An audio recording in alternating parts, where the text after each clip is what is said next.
নির্বাচন কমিশন অবশ্যই আমার উপর অন্যায় করছে। যারা আমার প্রতিদ্বন্দ্বিতা প্রার্থী আছে তারা আমাকে থেকে ভয়ই পায় নাকি জানি না, প্রতিবারে তারা কেন বাতিল করে এটা আমি নিজেও জানি না।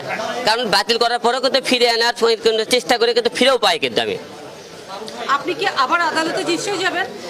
এখন আপনারা তো আজকের ঘটনা পুরোটা জানেন। আজকে আমার প্রার্থীরা বাতিল করেছে, যে কারণে আজকে প্রার্থীরা বাতিল করেছে ওনারা। আসসালামু আলাইকুম ওয়া রাহমাতুল্লাহি ওয়া বারাকাতুহু। শিরোনামের বিস্তারিত দেখবেন পুরো ভিডিও জুড়ে। 17 নম্বর আসনে উপনির্বাচন অনুষ্ঠিত হবে এবং সেখানে হিরো আলম মনোনয়নপত্র জমা দেন এবং হিরো আলমের মনোনয়নপত্র বাতিল করা হয়। এতে হিরো আলম নির্বাচন কমিশনকে দোষারোপ করে এবং সেখানে যারা প্রার্থী রয়েছে তাদেরকে দোষারোপ করে যে তাকে কৌশলীভাবে নির্বাচন থেকে বাদ দেওয়ার একটা কৌশল অবলম্বন করছে তারা। তার কারণ হলো হিরো আলম যদি নির্বাচন করে তাহলে হিরো আলমের সঙ্গে নির্বাচনে তারা লড়াই পারবে না, এ কারণে হিরো আলমকে বাদ দেওয়া হয়েছে। হিরো আলম এই বিষয়টি নিয়ে বিস্তারিতভাবে কিছু কথা বলেছেন, সেই ভিডিওটি দেখাবো এই ভিডিওর মাধ্যমে। সো ভিডিওটি অনেক গুরুত্বপূর্ণ এবং ইন্টারেস্টিং হতে যাচ্ছে। যারা এই ভিডিওটিতে কেবলমাত্র ক্লিক করে আছেন দয়া করে আমাদের এই চ্যানেলটি সাবস্ক্রাইব করে আমাদের সঙ্গেই থেকে যাবেন এবং সময়ের প্রতি মুহূর্তের আপডেট পেতে অবশ্যই বেল আইকনে প্রেস করে আমাদের সঙ্গেই থেকে যাবেন। ওকে, তো কথা না বাড়িয়ে আমরা চলে যাব সরাসরি হিরো আলমের সেই ভিডিও ফুটেজে। চলুন তো কথা না বাড়িয়ে আমরা হিরো আলমের সেই ভিডিও ফুটেজটি দেখে আসি, তারপরে আমরা বিস্তারিতভাবে কথা বলবো যে কেন বাতিল করা হয়েছে এবং কি কারণে। নির্বাচন কমিশন অবশ্যই আমার উপর অন্যায় করছে। যারা আমার প্রতিদ্বন্দ্বিতা প্রার্থী আছে তারা আমাকে থেকে ভয়ই পায় নাকি জানি না, প্রতিবারে তারা কেন বাতিল করে এটা আমি নিজেও জানি না। কারণ বাতিল করার পরেও কিন্তু ফিরে আনার চেষ্টা করে কিন্তু ফিরেও পাই কিন্তু আমি। আপনি কি আবার আদালতে নিশ্চয়ই যাবেন? এখন আপনারা তো আজকের ঘটনা পুরোটা জানেন। আজকে আমার প্রার্থীরা বাতিল করেছে, যে কারণে আজকে প্রার্থীরা বাতিল করেছে ওনারা যে ভোটারের সংখ্যার কথা সেই ভোটারগুলো আমরা দিয়েছি। ওনারা ভোট করতে আমার কিন্তু এখানে বিদ্যুৎ বিল, কারেন্ট বিল, তারপরে করেন ঋণ খেলাপি, মামলা ঢামলা কোনো কিছু তাও দোষ বার করতে পারেনি, একটা ভুল বার করতে পারেনি। পার করছে কি তারা 10টা ভোটে তারা ভুল দেখাচ্ছে। আমরা 10 ভোটারের স্বাক্ষর ছিল না সেটা তারা আইডেন্টিফাই করেছে। 10 জনের ছিল না, 10 জনের মধ্যে ছিল না তাই বলছে। কিন্তু আমি নিজে কিন্তু ভোটার আমার পাশে এই মুহূর্তে উপস্থিত আছে, আমি বলছি আমার ভোটারের স্বাক্ষর করছে, আমরা 3 জন এখানে উপস্থিত আছে, আপনি দেখেন। কিন্তু নির্বাচন কমিশন কিন্তু আমার ভোটারদের দেখলো না। আমি কিন্তু আমার পাশেও আপনি চান আমি আপনার সামনে হাজির করতে, আমার পিছিয়ে আছে ভোটাররা। আমরা 1 মাস ধরে মনে করেন 3300 ভোটারের নাম সংগ্রহ করছে, স্বাক্ষর সংগ্রহ করে। ওরা 3-4 ঘন্টায় 3 লাখ হলে তো 25,000 ভোটার, এর মধ্যে থেকে 3300 ভোটার খুঁজে বার করতে পারেনি। তো বাড়ির মধ্যে 10 জনে খুঁজে বার করতে পারলাম, তাহলে 3-4 ঘন্টায় তারা এতগুলো কিভাবে তারা খুঁজে বার করে? এই সময়টা বেশি লওয়া উচিত ছিল, ভালো করে খোঁজা উচিত ছিল, কিন্তু তারা কিন্তু ভালো করে খোঁজেনি। রিটার্নিং অফিসারকে বললেন কিসের ভয়ভীতিটা কিসের দেখায়? ও ভয়ভীতির কথা বলছি। দেখেন ভোটাররা দেখুন, আমি গুলশানে কিন্তু ভোটারদের কাছে যাইনি, গুলশানে জানি, তারপরে বনানী জানি, নিকেতনে জানি, এই এলাকাগুলো তারা ভোটারদের কাছে জানে। এরা গেছে কোন জায়গা? বস্তি এলাকার, করাইলে বস্তি এলাকার গেছে। বস্তি এলাকার গেলে যখন মনে করি আমার কিছু ওখানে লোক ছিল স্বাক্ষর, একটা 4 দোকানদার স্বাক্ষর ছিল, একটা অন্য বলি সে 4 দোকানের বাসায় যখন তার বগদা করতে পুলিশ আসছে, ওই 4 দোকান থেকে মারছে দৌড়, যে পুলিশ কেন আমার বাসায়? তো ওনারা ওখানে যখন ভোটারদের স্বাক্ষর যাচাই করতে যাবে, ওরা ইচ্ছে করলে সেভিল দিয়েছে 2-4 জন যেতে পারতো।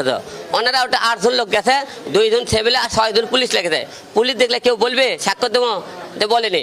এবং ওই জায়গায় অনেক প্রতিদ্বন্দ্বীরা লোকও থাকে, অনেক লোক থাকে, তাদেরকে বলছে তুমি কালকে ওই আলমের সাথে ঘুরে বেড়াচ্ছে, তারা স্বাক্ষর দিছা, তাদেরকে বলছে, তারা ভয়ে বলতেছে আমি স্বাক্ষর আমরা দেনি। তা না করে আমাকে আমি বললাম যে আমি 10 জন আপনার সামনে হাজির করে দিই, এটা হাজির করে নিল না। উপস্থিত কিন্তু এখানে 3 জন, তাদেরও কিন্তু দেখলো না। তাতে কি বোঝা যাচ্ছে তারা আমার কাছে এটা অন্যায় করলো, অবিচার করলো। ভোটের লড়াই কি 17 আসন আপনার থেমে যাবে নাকি আদালতে যাবেন? না, ভোটের লড়াই থেমে যাবে কিনা বলতে পারতেছি না, কারণ ভোটের লড়াই থাকে। আমি ভোটের লড়াই করেছি, আপনি দেখেন আমি এর আগেও প্রার্থী 2 বার বাতিল করেছে। আমি হাইকোর্ট থেকে রায় নিয়ে এসেছি, নিয়ে এসে ভোটও করছি।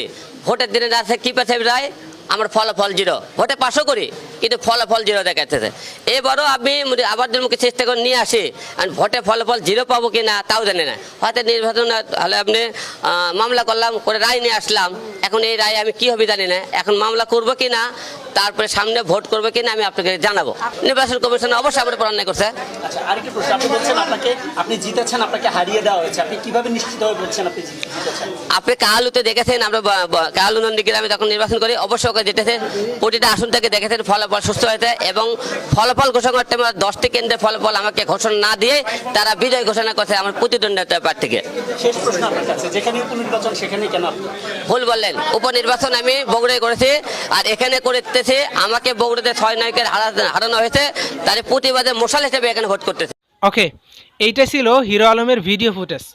নির্বাচনে হিরো আলমের মনোনয়নপত্র বাতিল করা সম্পর্কে হিরো আলম এই তথ্যগুলো দিয়েছেন। হিরো আলমের মুখের বক্তব্য হচ্ছে হিরো আলমকে কৌশলীভাবে নির্বাচন থেকে বাতিল করার জন্য এই কৌশলটা অবলম্বন করা হয়েছে।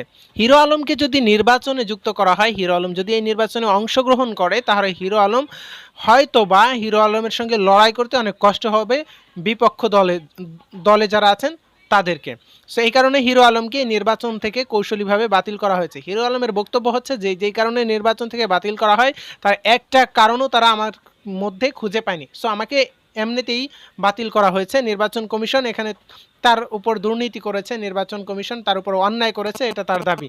এবং তিনি বলতেছেন যে এটা যদি আমি কোনোভাবে হাইকোর্টে মামলা করে ফিরিয়েও আনি, কিন্তু আমার উপর আমি ওখান থেকে ফিরিয়ে আনতে পারবো বা পারি, তারপরেও কিন্তু আমার সঙ্গে দুর্নীতি করা হবে। তার কারণ হলো নির্বাচনে যদি আমি জয়ী হই তারপরেও এটা আমাকে তারা দিবে না, ফলাফলে গিয়ে তারপরে সেটা তার কাছ থেকে ছিনিয়ে নেওয়া হবে। এটা হচ্ছে হিরো আলমের মুখের বক্তব্য। ওকে, তো এই ছিল আমাদের আজকের ভিডিওটি নিয়ে যদি আপনাদের কোনো মন্তব্য থেকে থাকে এবং হিরো আলমের মুখের বক্তব্য নিয়ে যদি আপনাদের কোনো মন্তব্য থেকে থাকে সেটি অবশ্যই কমেন্ট সেকশনে কমেন্ট করে জানিয়ে যাবেন। এবং হিরো আলম যে কথাগুলি বলেছে, নির্বাচন কমিশনকে দোষ দিয়েছে, অন্য প্রার্থী যারা আছে তাদেরকে দোষ দিয়েছে, এই দোষগুলো কি হিরো আলমের দেওয়াটা যুক্তিযুক্ত কিনা অবশ্যই সেটি কমেন্ট সেকশনে কমেন্ট করে জানিয়ে যাবেন। এবং এই যে বর্তমান নির্বাচন কমিশন রয়েছে, সিইসি রয়েছেন, তার অধীনে যদি নির্বাচন হয় তবে সেটি কি কখনো ফলপ্রসূ হবে কিনা এবং সেটি কখনো কি সুষ্ঠু নির্বাচন হবে কিনা তার তত্ত্বাবধানে, সেটি আপনার বিবেক কি বলে সেটি অবশ্যই কমেন্ট সেকশনে আমাদেরকে কমেন্ট করে জানিয়ে যাবেন। ওকে, তো কথা হবে পরবর্তী কোনো ভিডিওতে, পরবর্তী কোনো ইস্যু নিয়ে। ততক্ষণ পর্যন্ত সুস্থ থাকবেন, ভালো থাকবেন, এই প্রত্যাশায় এখানে বিদায় নিচ্ছি। আসসালামু আলাইকুম ওয়া রাহমাতুল্লাহি ওয়া বারাকাতুহু।